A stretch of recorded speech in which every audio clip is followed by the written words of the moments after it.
Olá, louvado seja o nosso Senhor Jesus Cristo, para sempre seja louvado, glória ao Pai, ao Filho e ao Espírito Santo, como era no princípio, agora e sempre. Amém. Queridos irmãos e irmãs, paroquianos da nossa paróquia Nossa Senhora da Abadia, aqui em Lagoa da Confusão, diocese de Cristalândia, no Tocantins, graça e paz unidos na fé, nessa quarta-feira, dia de São Francisco de Sales, bispo e doutor da Igreja, nesse dia 24 de janeiro de 2024. Francisco de Sales nasceu em 1567, morreu em 1622. Bispo de Genebra, foi um dos grandes mestres de espiritualidade dos últimos séculos. Escreveu a introdução à vida devota, Filoteia, e outras obras ascético-místicas. Nela propõe uma vida de santidade, acessível a todos e alicerçada inteiramente no amor a Deus, síntese de toda a perfeição. Teótimo. Fundou com Santa Joana Francisca Fremiotti de Chantal a Ordem da Visitação. Com sua doçura e sabedoria pastoral, soube atrair para a Igreja muitos calvinistas. Foi sepultado em Annecy, onde tinha passado a maior parte da sua vida, aos 24 de janeiro de 1623. Humildemente, vamos abrir o nosso coração para ouvir o Evangelho de Jesus, que é tirado de Marcos, capítulo 4, versículos de 1 a 20. O Senhor esteja convosco, Ele está no meio de nós. Proclamação do Evangelho de Jesus Cristo segundo Marcos. Glória a vós, Senhor. Naquele tempo, Jesus começou a ensinar de novo às margens do mar da Galileia. Uma multidão muito grande se reuniu em volta dele, de modo que Jesus entrou numa barca e se sentou, enquanto a multidão permanecia junto às margens, na praia. Jesus ensinava-lhes muitas coisas em parábolas, e em seu ensinamento dizia: Escutai, o semeador saiu a semear. Enquanto semeava, uma parte da semente caiu à beira do caminho. Vieram os pássaros e a comeram. Outra parte caiu em terreno pedregoso, onde não havia muita terra. Brotou logo porque a terra não era profunda. Mas quando saiu o sol, ela foi queimada, e como não tinha raiz, secou. Outra parte caiu no meio dos espinhos. Os espinhos cresceram e a sufocaram, e ela não deu fruto. Outra parte caiu em terra boa e deu fruto, que foi acrescentando e aumentando, chegando a render 30, 60 e até 100 por um. E Jesus dizia: Quem tem ouvidos para ouvir, ouça. Quando ficou sozinho, os que estavam com ele, junto com os 12, perguntaram sobre as parábolas. Jesus lhe disse: A vós foi dado o mistério do reino de Deus. Para os que estão fora, tudo acontece em parábolas, para que olhem, mas não enxerguem, escutem, mas não compreendam, para que não se convertam e não vejam, sejam perdoados. E lhes disse: Vós não compreendeis essas parábolas? Então como compreendereis todas as outras parábolas? O semeador semeia a palavra. Os que estão à beira do caminho são aqueles aos quais a palavra foi semeada. Logo que a escuta, chega Satanás e tira a palavra que neles foi semeada. Do mesmo modo, os que semearam a semente em terreno pedregoso são aqueles que ouvem a palavra e logo a recebem com alegria, mas não têm raiz em si mesmo, são inconstantes.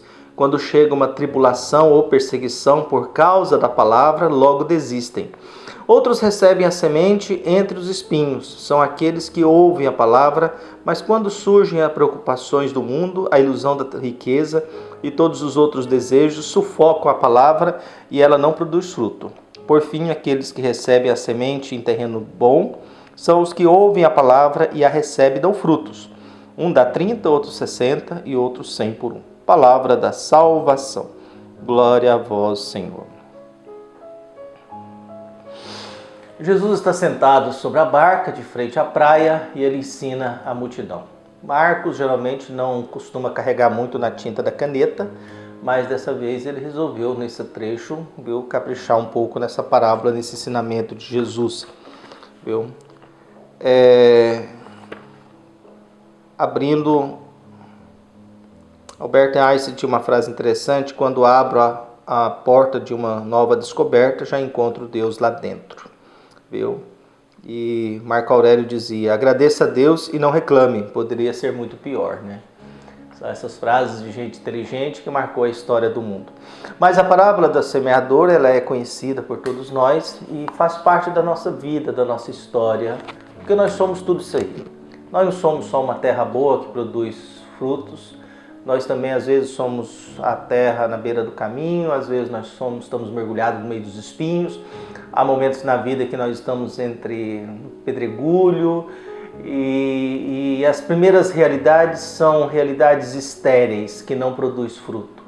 Somente a terra boa, em que a semente é plantada, produz frutos, e mesmo assim Jesus tem consideração e sabe muito bem que cada um tem a sua quantidade capaz, cada um tem a sua capacidade. Alguns produzem 30, outros 60, outros 100 por um. Lembrando que para alguém que plantava na época, 10 por um já era a média, e já seria uma boa colheita. Viu? Uma semente produzir 10 já seria uma boa colheita. Jesus, nesse ponto, quando a palavra de Deus encontra terreno bom, a produção ela é abundante. Não é só 10 por um, é 30, 60, 100 por um. Mas todos nós, no decorrer da vida, estamos sujeitos a isso. Há momentos da vida que as preocupações nos sufocam, há momentos que a maldade nos tira, há momentos em que a gente não tem profundidade, a gente é superficial, a gente é leviano, a gente passa por tudo isso. No decorrer de toda a nossa vida, o que vai definindo no final é o que predomina. Predomina na minha vida a semente jogada na beira do caminho, em que os passarinhos vão tirando, que a gente escuta muita coisa a respeito de Deus, mas a maldade nos tira isso. Predomina na minha vida os momentos em que eu estou no meio do pedregulho, até que a gente se encanta, mas a gente não tem profundidade, a gente não tem convicção, a gente não tem certeza. Predomina na minha vida os momentos em que as preocupações, a ganância, o desejo de muita coisa sufoca, cresce esses espinhos da vida. Ou predomina na minha vida um terreno bom em que a palavra de Deus vem até mim e ela produz frutos.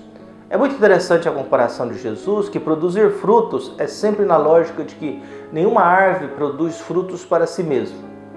Nenhuma árvore produz um abacate para si mesma, uma laranja para si mesma.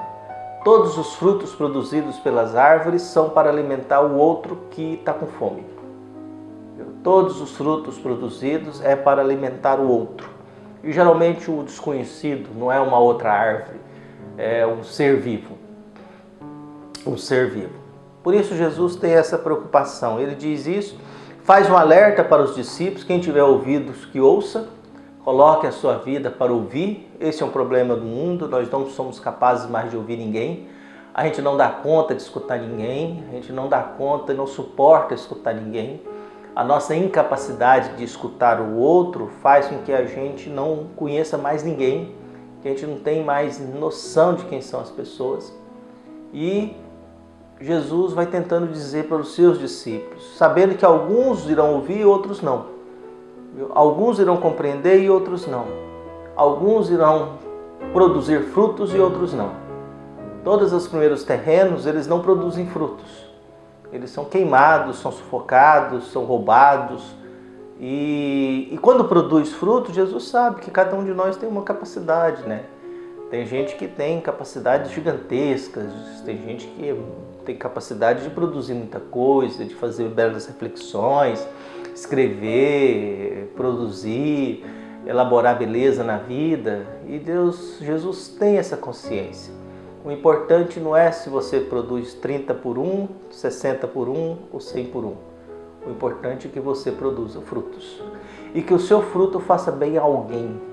Que o seu fruto ajude alguém. Que o seu fruto ofereça algo que possa alimentar o outro.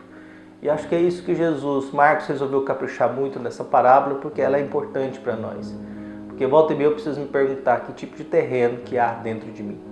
Que tipo de terreno que há no meu coração e na minha consciência, nos pensamentos do meu coração. Um abraço e até mais.